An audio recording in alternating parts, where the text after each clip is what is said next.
ډیر خلک دا تاسو کوي چې د بلډ پریشر نارمل رینج څومره دی. نو نن زه تاسو ته وایم چې په بلډ پریشر کې دوه سیزونه دي، یو سیسټالیک بلډ پریشر، یو ډایسټالیک بلډ پریشر. اکثر لا چې تاسو ډاکټر لاله شي نو تاسو ته وایي چې تاسو برنی بلډ پریشر او تاسو لاندینی بلډ پریشر، یا په نور الفاظو کې کوم ګورو چې تاسو ته بلډ پریشر وایي نو تاسو ته وایي یره ستا بلډ پریشر چې کوم دی 120/80 دی. اوس دا بټه چې کوم دی نو دا څه شیز دی؟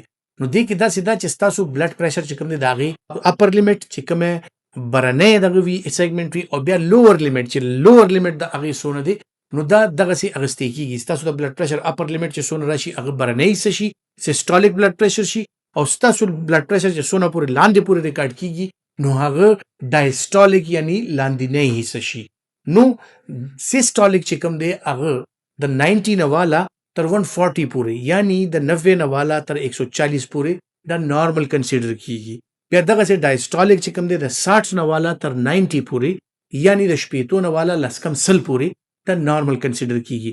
نو که ستاسو سیسټالیک او ډایسټالیک دا ریډینګ چې تاسو واخلئ دا که په دغه رینج کې وي یعنی برنې د 90 نه تر 140 پورې او لاندینې د 60 نه والا تر 90 پورې که دې رینج کې وي نو ستاسو بلډ پریشر نارمل دی.